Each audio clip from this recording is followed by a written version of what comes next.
Et on continue et je suis ravie de recevoir le haut commissaire à l'emploi et à l'engagement des entreprises qui est quand même avec nous en présentiel. Thibaut Guilly, bonjour et bienvenue.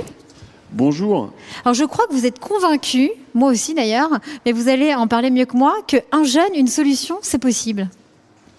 Un jeune, une solution, c'est possible. En tout cas, nous travaillons avec acharnement depuis cet été pour rendre cette belle promesse possible. C'est important dans un moment comme celui que nous traversons, à la fois de crise, mais aussi de projection vers l'avenir, d'être capable de parier sur la jeunesse, d'investir sur les jeunes et de n'en laisser aucun sur le bord de la route. C'est une plateforme gouvernementale qui est là pour fédérer nos entreprises françaises à proposer des emplois, des formations avec différents contrats, de l'alternance, du CDI. Expliquez-nous, et combien aujourd'hui d'entreprises se sont engagées auprès de cette plateforme ? Oui, c'est effectivement d'abord des solutions très concrètes. C'est 9 milliards d'euros d'investissement en fait dans la jeunesse, aux côtés notamment des entreprises qui font le pari de la jeunesse, qui recrutent en apprentissage, en stage, en contrat, notamment dans les métiers de la transition digitale, de la transition écologique et sociale. C'est aussi ce site internet finalement pour permettre aux jeunes, mais aussi aux entreprises, de pouvoir s'engager. Cet appel-là, on l'a lancé en début d'année, en disant aux entreprises, un jeune, une solution, ce n'est pas un plan gouvernemental, ça doit être un plan de mobilisation nationale. Le plan pour toutes les entreprises qui savent qu'investir dans la jeunesse, c'est investir l'avenir, c'est investir dans leur avenir. On le rappelle, on l'a encore dit ce matin, mais c'est à peu près 800 000 jeunes qui arrivent sur le marché du travail chaque année en France. Donc c'est unjeune-une-solution.gouv.fr. Oui, c'est unjeune-une-solution.gouv.fr. Des centaines d'entreprises chaque semaine nous rejoignent. Elles sont déjà plus de 5500 depuis le début de l'année à venir dire quels sont leurs engagements pour la jeunesse. Et ensuite, on travaille ensemble à trouver les bons candidats, à les accompagner avec tout un tas de services pour qu'ensemble on relève le défi Un jeune, une solution. Si on peut name dropper les plus grands, je crois qu'il y a Carrefour avec 15 000 intentions d'embauche. Je crois qu'il y a également AXA. Non, AXA c'était sur le mentorat qu'on a reçu dans l'émission. Il y a Crédit Agricole, il y a Decathlon. BNP, 8 000 intentions d'embauche, etc. Tout à fait. Mais il y a les grandes entreprises, mais il y a aussi les plus petites. Par exemple, j'ai signé un partenariat avec tous les boulangers qui s'engagent partout en France pour recruter des jeunes, avec les bouchers, il n'y a pas très longtemps, avec tous les acteurs du service à la personne. Donc de la plus petite entreprise à la plus grande, des métiers les plus technologiques au service, tout le monde est engagé sur les territoires pour cela et j'invite évidemment tous les entrepreneurs, toutes les entreprises à s'engager sur unjeune-une-solution.gouv.fr et dire leur pari de l'avenir, leur pari pour la jeunesse. Ben justement, quelles sont les motivations déjà à toutes ces entreprises, ces milliers d'entreprises qui ont rejoint cette plateforme ?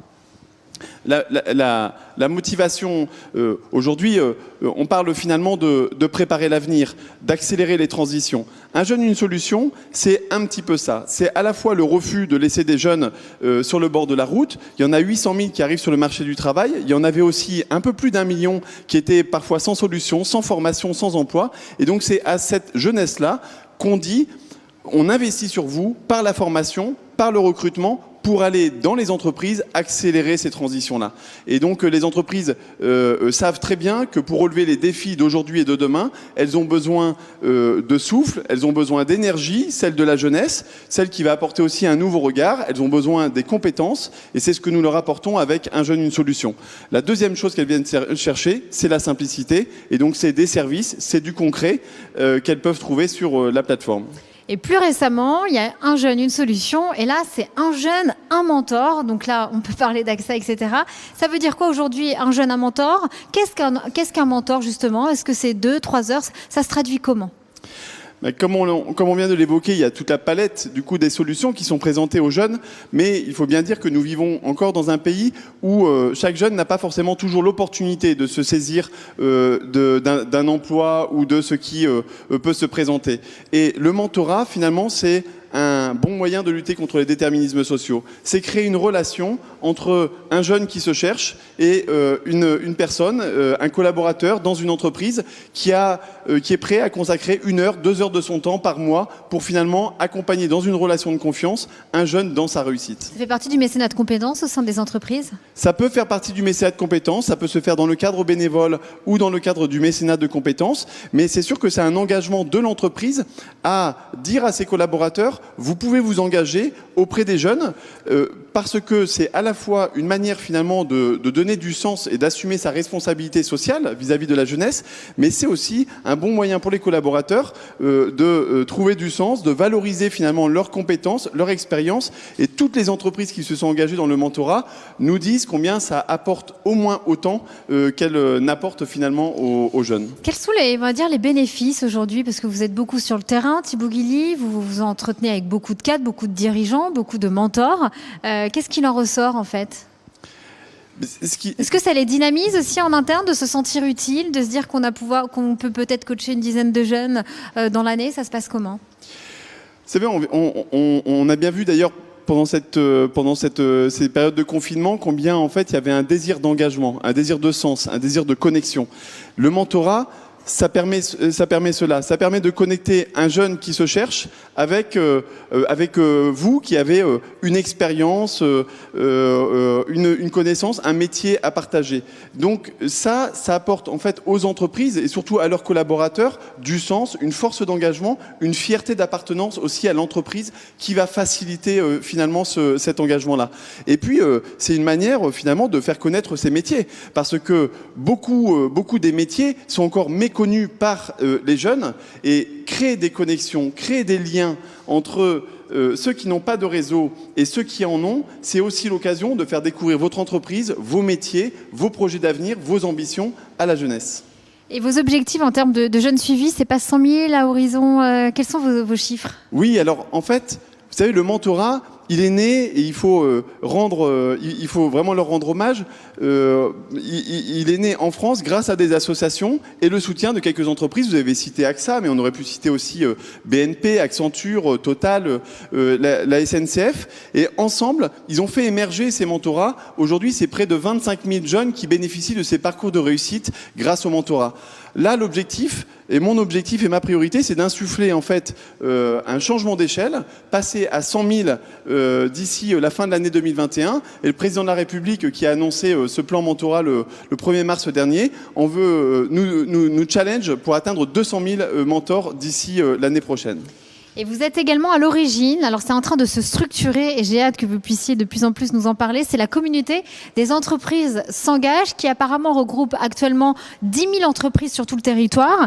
Quel doit être selon vous justement le rôle aujourd'hui d'une entreprise pour tendre vers une société plus inclusive, plus humaine et plus durable ? Oh, qu'est-ce que c'est beau.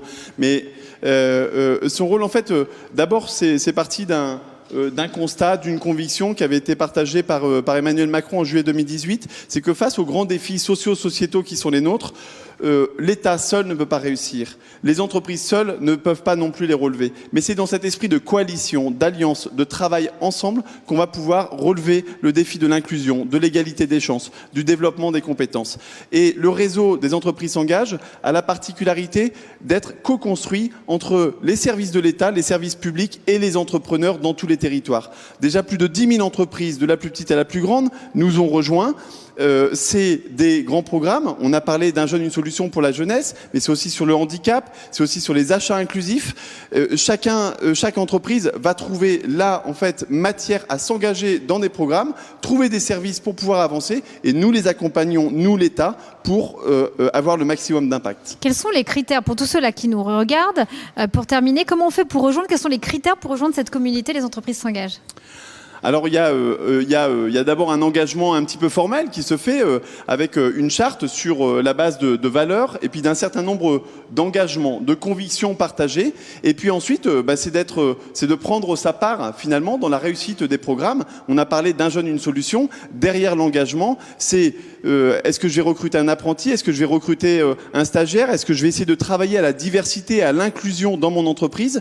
Et surtout, comment je vais être soutenu par l'État dans une logique d'État facilitateur pour que nous puissions ensemble avoir un impact maximum. C'est aussi, par exemple, répondre aux critères de 6% d'avoir de personnes en situation de handicap de son entreprise ou avoir encore, pour respecter la loi Copé-Zimmermann, de 40% de femmes, par exemple, au sein de son comité de gouvernance. Exactement. Il y a la loi, il y a les obligations, mais l'idée là, c'est de créer aussi le mouvement et de se dire comment on apprend ensemble à être plus inclusif, à être plus social, à créer de la performance à la fois économique et social. La prospérité, l'innovation, la pérennité, la capacité à s'adapter aux enjeux de demain passe par notre capacité à accueillir la fragilité, à accueillir la mixité, à accueillir la diversité dans nos entreprises et d'en faire une force et du sens dans nos organisations.